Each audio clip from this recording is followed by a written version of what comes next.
2011 में Warren Buffett ने worst investments के बारे में बात करी। ये उन्होंने अपने 2011 के लेटर्स टू शेयर होल्डर्स में बताया। जब मैंने ये इन्वेस्टमेंट्स के बारे में पढ़ा, मैं शॉक्ड हो गया, क्योंकि हम इंडियंस तो सबसे ज्यादा इसी में इन्वेस्ट करते हैं।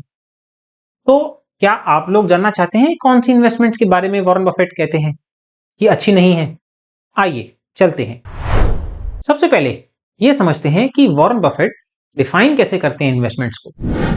वो कहते हैं कि इन्वेस्टमेंट एक वो प्रोसेस है कि आज की हम एक परचेजिंग पावर को लूज करके फ्यूचर की मोर परचेजिंग पावर को हम गेन करते हैं। वो इन्वेस्टमेंट्स को 3 कैटेगरी में डिवाइड करते हैं। पहली कैटेगरी में वो करेंसी रिलेटेड इन्वेस्टमेंट्स के बारे में बात करते हैं। वो बताते हैं कि bonds, mortgages, interest, bank FDs, ये जो इन्वेस्टमेंट्स हैं ये करेंसी रिलेटेड है। तो करेंसी रिलेटेड इन्वेस्टमेंट्स को वॉरेन बफेट कहते हैं ये अच्छी नहीं होती। क्यों? क्योंकि इन्फ्लेशन जो है इनके गेन्स को खत्म कर देता है, और कई बार तो ऐसा होता है कि इन्फ्लेशन इतना ज्यादा होता है कि इनका गेन्स तो नेगेटिव हो जाता है।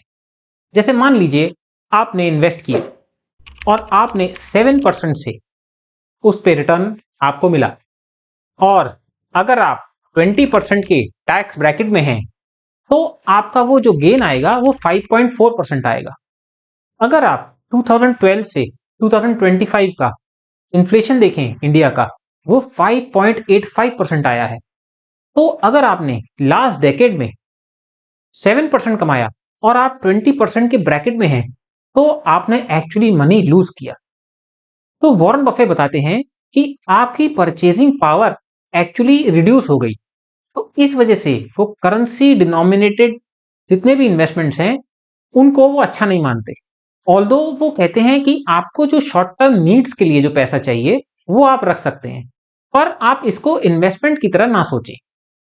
सेकंड कैटेगरी की जब वो बात करते हैं, वो कहते हैं एसेट्स जो प्रोड्यूस कुछ नहीं करते। इसमें कौन से इन्वेस्टमेंट्स आते हैं? उसमें आते हैं gold, copper, silver, crypto currencies. अब वो ये बताते हैं कि ये इनके प्राइस ज्यादा वॉलेटाइल नहीं होते, बट ये रिस्की होते हैं, क्योंकि आप इसमें ग्रेटर फूल थ्योरी पर बेस कर रहे हैं अपनी इन्वेस्टमेंट को। अब ग्रेटर फूल थ्योरी क्या है? वो थ्योरी ये कहती है कि आज आप किसी एसेट का एक प्राइस पे कर रहे हैं और आप एक्सपेक्ट कर रहे हैं कि कोई और उससे ज्यादा भाव उस एसेट का दे। अब वो ये कहते हैं, आप गोल्ड का ही एग्जांपल ले लीजिए।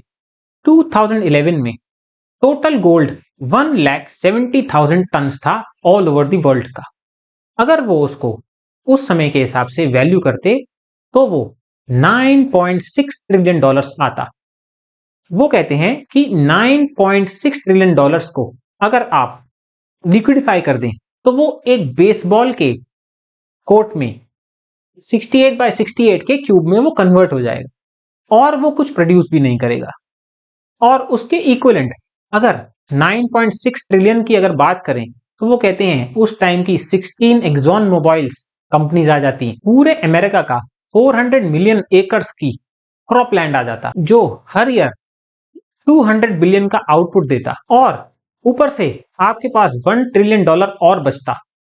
तो आप सोचिए, वो कहते हैं कि एक कोर्ट जिसमें एक क्यूब पड़ा है 68 फीट का, और सेकंड ऑप्शन जिसमें 16 Exxon Mobil companies 1 trillion dollars और 400 मिलियन एकड़ का जो फार्मिंग लैंड है वो दिया जाए जिसमें 200 बिलियन डॉलर्स मिले, तो आप वो चूज करेंगे या आप गोल्ड चूज करेंगे?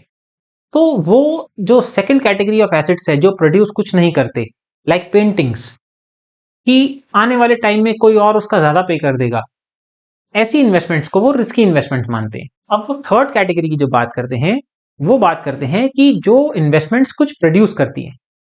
अब प्रोड्यूस करने वाली इन्वेस्टमेंट्स कौन सी होती हैं? जैसे बिजनेसेस के stocks, farms, industrial land, commercial complexes etcetera. वो कहते हैं ये वाले बिजनेसेस की कुछ जो प्रोड्यूस करते हैं उनकी वैल्यू इंटैक्ट रहती है या इंप्रूव होती है विद टाइम। ऐसा इसलिए क्योंकि वो एक ग्रेटर फूल थ्योरी पे वर्क नहीं करती। वो इन्वेस्टमेंट्स को वैल्यू किया जाता है कि वो आने वाले टाइम में कितनी कैश प्रोड्यूस करेंगे फॉर इट्स ओनर्स। वो इसमें काउस का एग्जाम्पल लेते हैं कि अगर एक आपके पास काउ है और वो एवरीडे मिल्क देती है तो उसको कोई कोटेशन की जरूरत नहीं है। वो जितना आने वाले समय में 4 years 5 years या 10 years मिल्क देगी उसकी उतनी वैल्यू आप कैलकुलेट कर सकते हो। तो जो थर्ड कैटेगरी में बात करते हैं स्टॉक्स की, जो लोगों को लगता है रिस्की है, पर वो कहते हैं कि अगर आप किसी भी बिजनेस को या उसकी स्टॉक को ढंग से वैल्यू कर सके और उसकी सर्टेनिटी कैश फ्लो की आप डिटरमाइन कर सके तो लॉन्ग टर्म में वो इन्वेस्टमेंट्स जो है रिस्की नहीं होती, ऑल्दो उनका बीटा हाई होता है। अब बीटा क्या है? बीटा मतलब कोटेशन। स्टॉक्स जो हैं या लैंड या कमर्शियल बिल्डिंग्स कुछ टाइम के लिए कोटेशनल लॉस दे सकती हैं, बट वो अल्टीमेटली इन्फ्लेशन को बीट करती हैं और वो राइट इन्वेस्टमेंट्स हैं। दोस्तों, क्या आपको भी ये लॉजिक सही लगता है कि bank, FDs, gold, crypto currencies या एंटीक प्रोडक्ट्स ये अच्छी इन्वेस्टमेंट्स हैं? आपको क्या लगता है, वॉरेन बफे का लॉजिक ठीक है? तो आप मुझे कमेंट बॉक्स में कमेंट करके जरूर बताएं। आशा करता हूं आपको मेरा वीडियो पसंद आया होगा और ऐसे ही वीडियोस देखने के लिए you can like and subscribe to my channel. Thank you for watching.